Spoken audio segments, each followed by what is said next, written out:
सुबह के 7:30 बज चुका है और हम लोग तैयार है हिंदी के महत्वपूर्ण क्लास के लिए।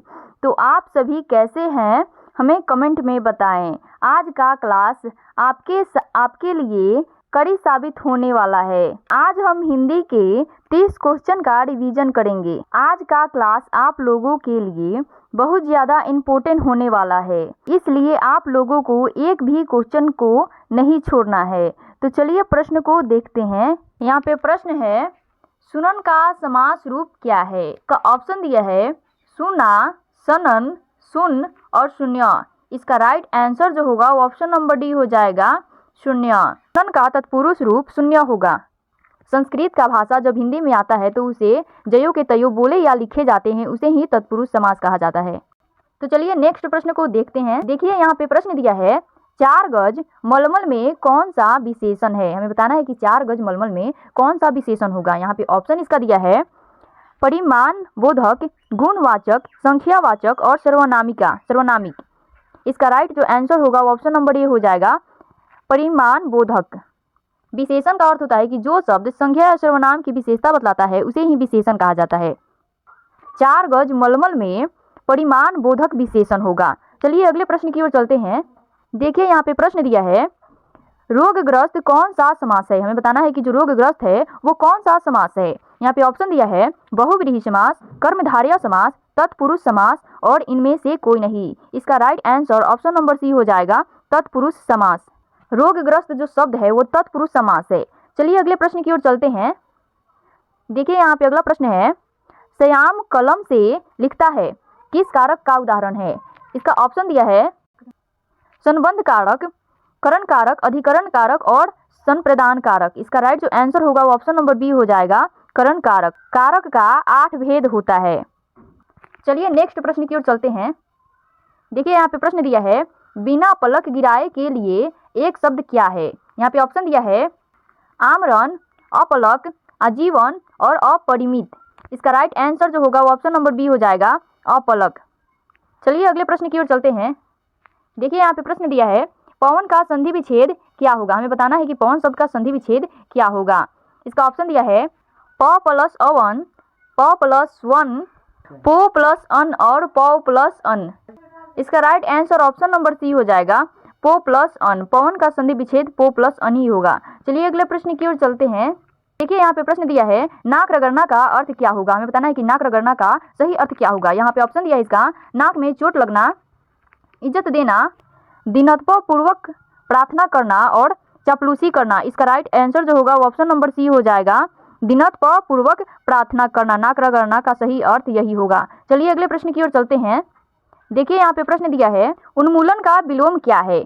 हम सब जानते ही हैं कि विलोम यानी उल्टा होता है, तो हमें उन्मूलन का उल्टा बताना है। यहाँ पे ऑप्शन दिया है इसका उत्थान, रोपण, उत्कर्ष और उन्नति। इसका right answer option number B हो जाएगा, रोपण।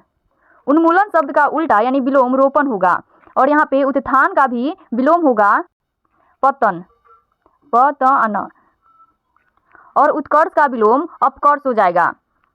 चलिए अब अगले प्रश्न की ओर चलते हैं। देखिए यहाँ पे प्रश्न दिया है, इत्यादि शब्द में कौन सी संधि है? हमें बताना है कि इत्यादि जो शब्द है उसमें कौन सी संधि होगी। यहाँ पे ऑप्शन दिया है यन संधि, वृद्धि संधि, गुण संधि और दीर्घ संधि। इसका राइट जो आंसर होगा ऑप्शन नंबर ए हो जाएगा, यन संधि। इत्यादि में यन संधि होगा। आप सभी छात्र छात्राएं वीडियो को लाइक और चैनल को सब्सक्राइब अभी फटाफट से कर लें। तो चलिए इसी के साथ आगे बढ़ते हैं। देखिए यहाँ पे प्रश्न दिया है, बूढ़ा का भाववाचक संज्ञा रूप है। हमें बताना है कि बूढ़ा का भाववाचक कौन सा शब्द होगा इसमें। इसका ऑप्शन दिया है बुराई, बुढ़ापन, बुढ़ापा और बुराई पर। इसका राइट जो आंसर होगा ऑप्शन नंबर ए हो जाएगा, बुराई। बूढ़ा का भाववाचक संज्ञा जो होगा वो बुराई हो जाएगा। चलिए अगले प्रश्न की ओर चलते हैं। देखिए यहाँ पे प्रश्न दिया है जो कि VVI प्रश्न है, शिव पार्वती कौन सा समास होगा? इसका ऑप्शन दिया है द्विगु, द्वंद, तत्पुरुष और बहुव्रीहि। इसका राइट आंसर जो होगा वो ऑप्शन नंबर बी हो जाएगा, द्वंद। शिव पार्वती में द्वंद्वी समास होगा और माता पिता, भाई बहन जैसे शब्द में भी द्वंद्वी समास होता है। चलिए अगले प्रश्न की ओर चलते हैं। देखिए यहाँ पे प्रश्न दिया है, नाक शब्द है। हमें बताना है कि नाक कौन सा शब्द है। इसका ऑप्शन दिया है तत्सम, तद्भव, देशज और विदेशज। इसका right answer option number B हो जाएगा, तद्भव। नाक तद्भव शब्द है। चलिए अगले प्रश्न की ओर चलते हैं। देखिए यहाँ पे प्रश्न दिया है, चिड़िया शब्द का एक वचन बताएं। हमें बताना है कि चिड़िया शब्द का एक वचन क्या होगा। इसका ऑप्शन दिया है चिड़िया, चिड़िया, चिरोटा और चिरा। इसका राइट आंसर जो होगा वो ऑप्शन नंबर ए हो जाएगा, चिड़िया। संख्या का वैसा रूप जिसमें एक ही वस्तु, पदार्थ या प्राणी का बोध हो उसे एक वचन कहते हैं। चलिए आगे बढ़ते हैं अगले प्रश्न की ओर। देखिए यहाँ पे प्रश्न दिया है, पुत्र शब्द के साथ कौन सा उपसर्ग सही लगता है। ऑप्शन दिया है इसका बे, नी, क और अ। इसका राइट जो आंसर होगा वो ऑप्शन नंबर सी हो जाएगा, क। विकल्प में वर्णित क उपसर्ग का प्रयोग पुत्र शब्द के साथ करने पर सार्थक शब्द कपुत बनता है। चलिए नेक्स्ट प्रश्न की ओर चलते हैं।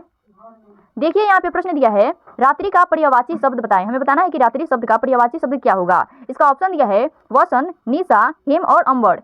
इसका राइट आंसर जो होगा ऑप्शन नंबर बी हो जाएगा, निशा। आप सब जानते ही होंगे कि किसी भी शब्द का पर्यायवाची यानी उसका दूसरा नाम होता है। तो यहाँ पे रात्रि का पर्यायवाची पूछ रहा है, तो इसका आंसर निशा होगा। और भी है जो रैन, रजनी, निशा, यामिनी, तमी, निशी, त्रियामा इत्यादि होगा। चलिए नेक्स्ट प्रश्न की ओर चलते हैं। देखिए यहाँ पे प्रश्न दिया है, धोती शब्द का बहुवचन रूप क्या होगा। इसका ऑप्शन दिया है धोती, धोतिया, धोतिया और धोतिये। इसका right answer option number B हो जाएगा, धोतिया। धोती शब्द का बहुवचन धोतिया होगा। चलिए अगले प्रश्न की ओर चलते हैं। देखिए यहाँ पे प्रश्न दिया है, तालु शब्द का विशेषण क्या होगा। हमें बताना है कि तालु शब्द का विशेषण क्या होगा। इसका ऑप्शन दिया है तालुए, तालिये, तालुई और तालव्य। इसका right answer option number D हो जाएगा, तालव्य। तालु शब्द का विशेषण तालव्य होगा। हम सब जानते ही हैं कि जो सब संख्या या सर्वनाम की विशेषता बतलाता है उसे ही हम विशेषण कहते हैं। तो चलिए अगले प्रश्न की ओर चलते हैं।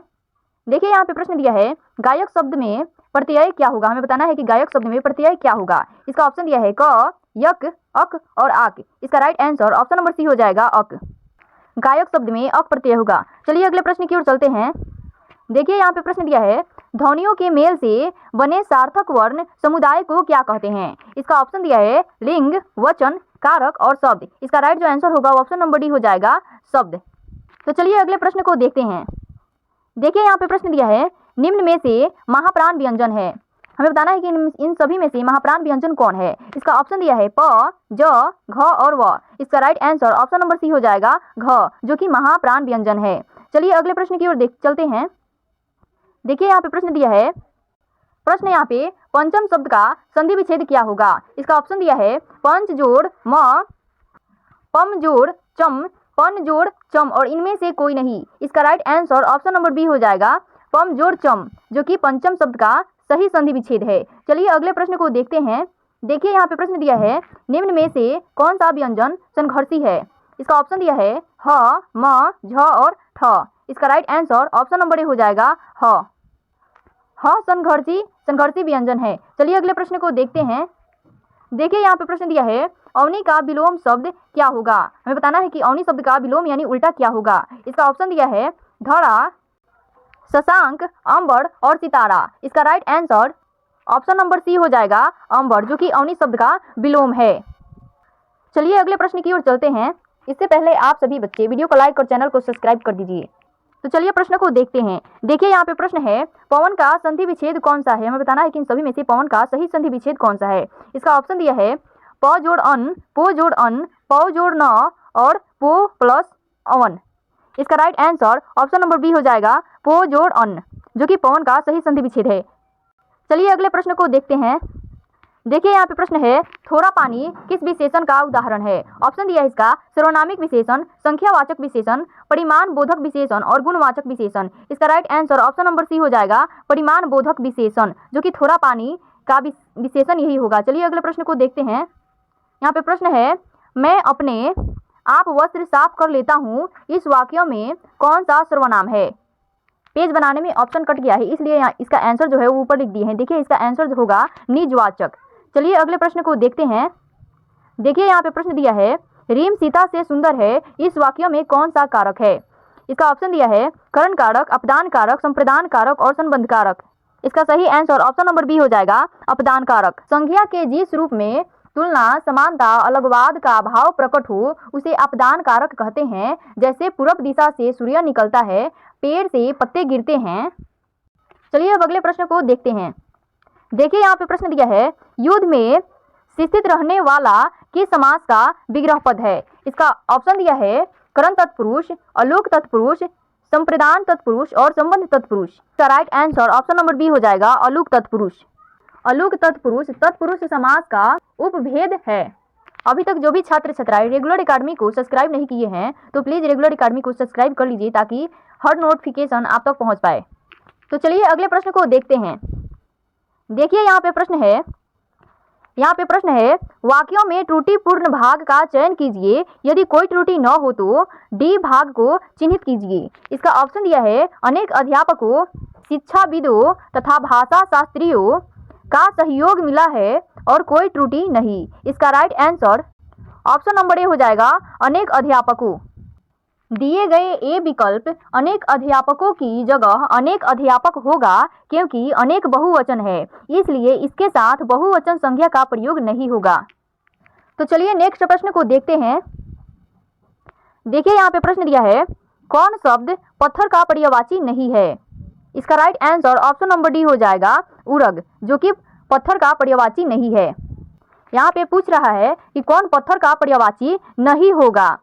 तो जो उरग शब्द है वो पत्थर का पर्यायवाची शब्द बिल्कुल भी नहीं है क्योंकि उरग शब्द एक सर्फ शब्द का पर्यायवाची है और ये बाकी शब्द जो तीनों है वो पत्थर का पर्यायवाची शब्द है। पाहन, उपल और पसान पत्थर का पर्यायवाची शब्द है। तो इसी के साथ आज का क्लास समाप्त करते हैं। फिर मिलते हैं अगले क्लास में इसी प्रकार के VVI क्वेश्चनों के साथ। जय हिंद।